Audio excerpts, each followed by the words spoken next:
கேள்வியில் என்னன்னா சிற்றபை பொற்சபை சுத்தஞான சபை அப்படின்னுவார். சிற்றபையும் பொற்சபையும் சொந்தம் எனதாச்சு, சித்தர்களும் முத்தர்களும் பேசுவதென் பேச்சு, இப்பெரிய இவ்வுலகில் என்னை நீ ஏச்சு, என் பிறவி துன்பமெல்லாம் இன்றோடு போச்சு அப்படின்னு சொல்லுவார். பார், சூப்பர் சூப்பர் வேர்ட்ஸ்.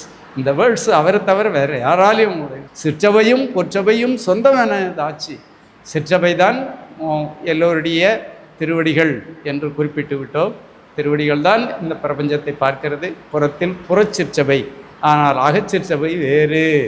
அகச்சிற்சபையைத்தான் வடலூரில் சாமி தெற்கே பார்த்து அமைத்து கொடுத்தார். நம்ம உடம்புக்கே இன்னை வரைக்கும் அப் டு டேட் சாமி சொல்கிற வரைக்கும் உடம்புக்கு திக்கு தெரியாமல் தடமாடி கொண்டு இருக்கிறோம். ஆமாம், உலகத்துக்கு திக்கு சொல்லிட்டோம், நம்ம உடம்புக்கு திக்கு எதுனாக்கா சொல்ல தெரியாமல் இருக்கின்றோம். நம்ம உடம்புக்கு கிழக்கு முகம், முதுகு மேற்கு, தலை தெற்கு, கால் வடக்கு, இந்த உடம்புக்கே திக்க சொல்லிட்டார். அதனால தான் சாமி சயின்டிஸ்ட் செயின்ட். அதனால தான் இந்த உடம்பை 50 வருஷம் 3 மாதம் 25 நாளில் சுத்தமாதி முத்தகத்தை அவர் எடுத்து காண்பிச்சிட்டார். 47வது வயசுலேயே அவருக்கு நம்ம தண்ணி குடிச்சே ஆகணும். 40 நிமிஷத்துக்கு 4 வினாடிக்கு ஒரு சாப்பாடு சாப்பிட்றோம்.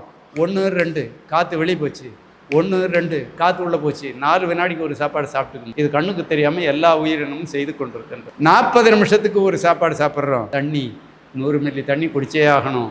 ஒரு நாள் ஒன்றுக்கு 6 லிட்டர் தண்ணி ஒரு மனுஷனுக்கு அத்தியாவசியப்படுகின்றது.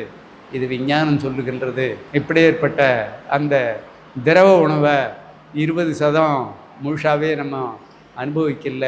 அதனால் சாமி சொல்லிட்டார், கண்ணா நான் சொல்லுறதில் கொஞ்சம் கருத்து வச்சுக்கிட்டா கண்ணா, அதனால் நீ அதை எடுத்துக்கிடா அப்படின்னு சொல்லிட்டார்.